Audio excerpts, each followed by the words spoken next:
Pumasok ako sa school nun at yung isa naming kaklaseng babae pumasan sa likod ko ng biglaan. Pinilit ko naman siyang bumaba sa likod ko pero parang nakikipagharutan siya sa akin. Nakita kami ni Faith nun at tinitigan niya ako ng masama nun sabay umalis siya sa classroom. Teka nga, bumaba ka muna. Huwag ka na ulit papasan sa akin ha. Please lang, last na yun. Sinundan ko si Faith nun papuntang kantin at nakita ko naluluha siya. Uy, bakit? Anong bakit? Hindi ko naman gusto na pumasan siya sa akin. Kaya nga, Bakit ka umiiyak? wala lang. We, alam ko nagsiselos ka eh. Doon ka nga. Hindi ko naman ginusto na pumasan siya eh. Bigla lang siya tumalon sa likod ko eh. Kaya nga. Wala naman akong sinasabi ah. Alam ko nagsiselos ka. Kaya sinabihan ko na siya na huwag niya na ulit gagawin. Buti naman. Oh, ba't umiiyak ka pa din? Wala lang. Sige na, huwag ka na umiyak. Ikaw na lang pwedeng pumasan sa likod ko. Wala nang iba. Promise? Promise. Sige ah.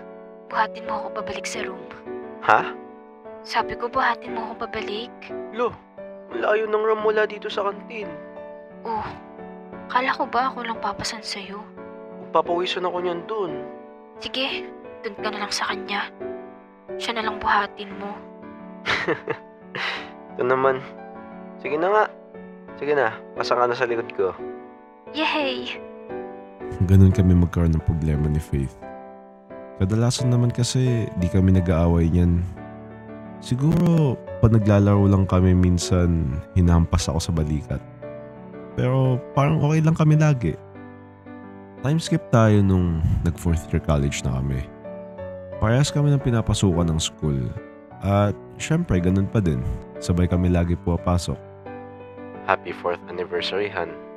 Uy, oo nga pala. Ngayon na yun, no?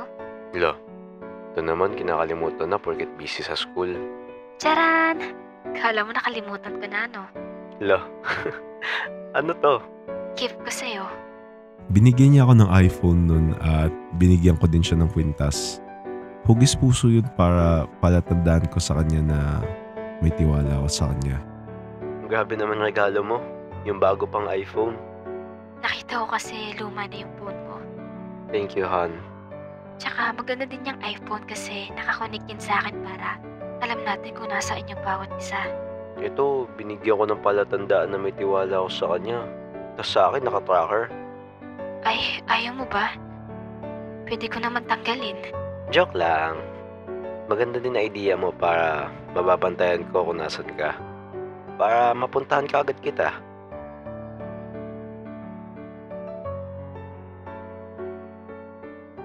Bitiwala ako lagi kay Kiko.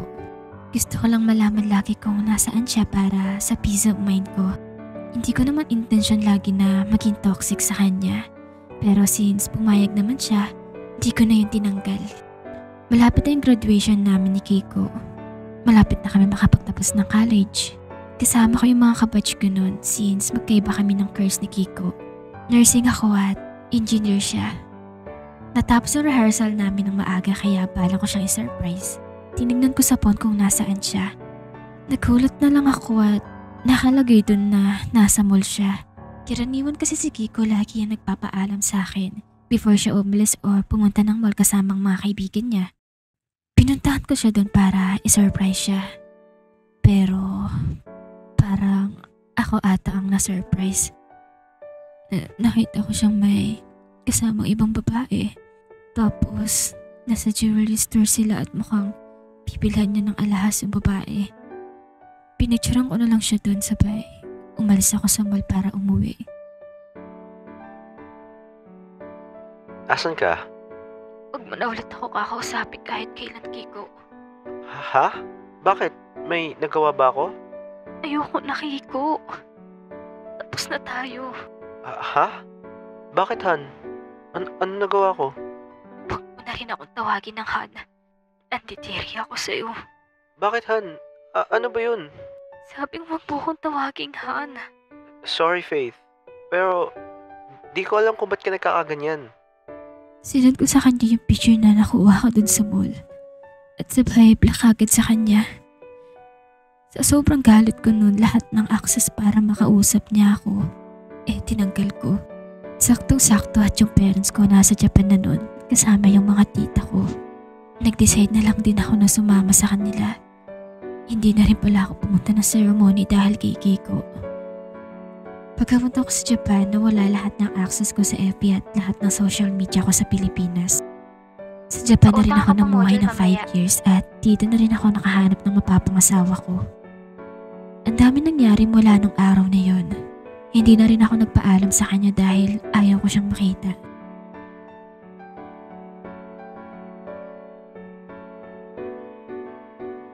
Five years ko na rin nakalimutan yun.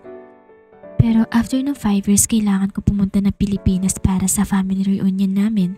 Bigla na lang pumasok sa isip ko na buksan yung luma kong FB para i-check yung mga kaibigan ko. At dito ko na din nakita yung mga chat sa akin ni Kiko. Faith, please.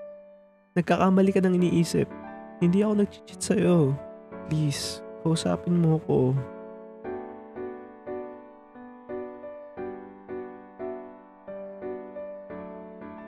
Faith, hon, 1 week na.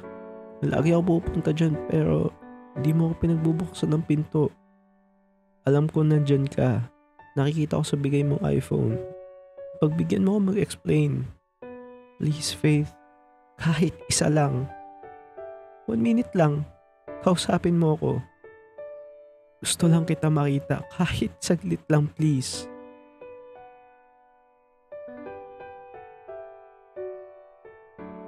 Faith? Bakit nasa Japan ka na? Huwag mo sabihin. Lumipat ka na? Iniwan mo na ako dito?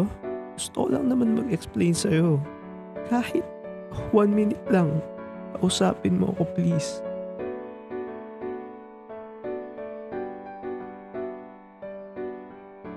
Miss na kita, Faith. It's been a month. Di naman kita niloko eh. Hindi o sisirain tiwala mo. May tiwala ako sa'yo, Faith. Magtiwala ka rin sana sa akin. Bumalik ka na, please.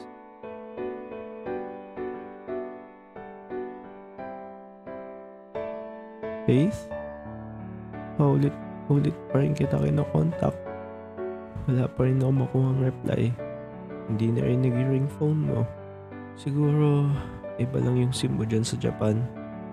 Pero, umaasa pa rin ako na makikita mo messages ko.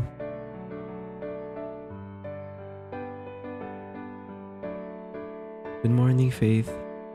Nandito pa rin ako. Anniversary natin ngayon, Faith. Kamusta sila tita dyan? Nandito pala ako sa labas ng bahay niyo. Alam kong wala ka dito pero namimiss ko lang mga memories natin dito. Kailan ka ba uuwi? Miss na kita, Faith. Umuwi ka na, please.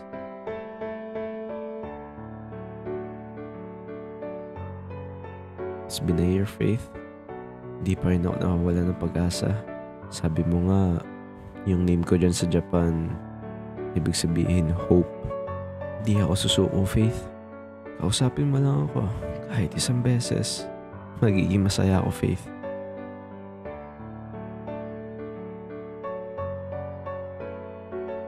It's been a while mula nung nakita kita. Nagiging engineer na ako, Faith. Di man lang kita katabi ngayon. Ikaw yung naging motivation ko pero di man lang kita kasama. I miss you, Faith. It's been a while.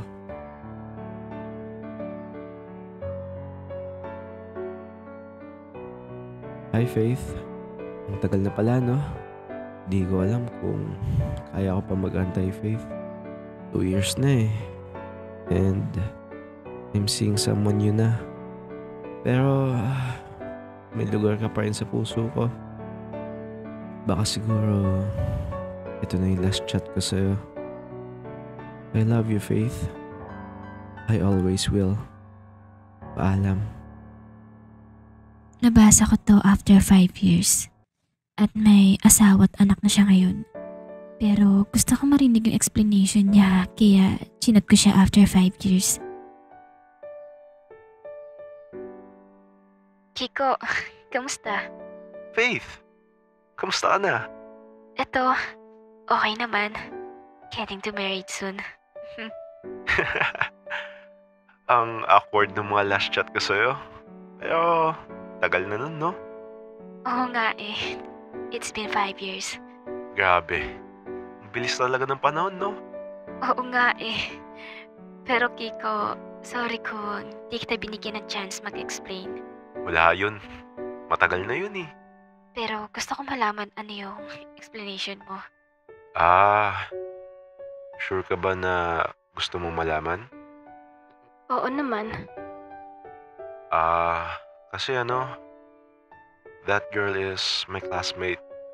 Pero hindi ko siya ginala-ordinate. Same kasi kayo ng kamay kaya sinama ko siya nun para bumili ng engagement ring. Balak ko sana mag-propose sa'yo sa graduation, Faith. Ginawa ko lang reference yung kamay niya para maging sakto yung sing-sing sa'yo.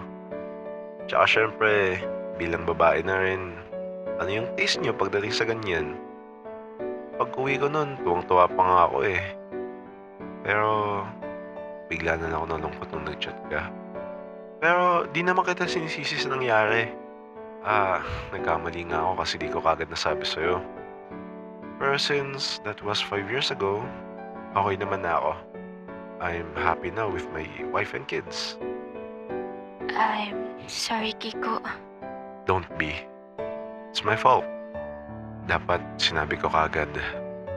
Nag-antay ka ng 2 years para makapag-explain sa akin pero never kita nabigyan ng chance. Yeah. Pero matagal naman na yun. Wala rin akong pinagsisisihan sa pag-aantay ko sa'yo. I kept my promise. Pero hindi ka lang nagkaroon ng chance makauwi dito sa Pinas.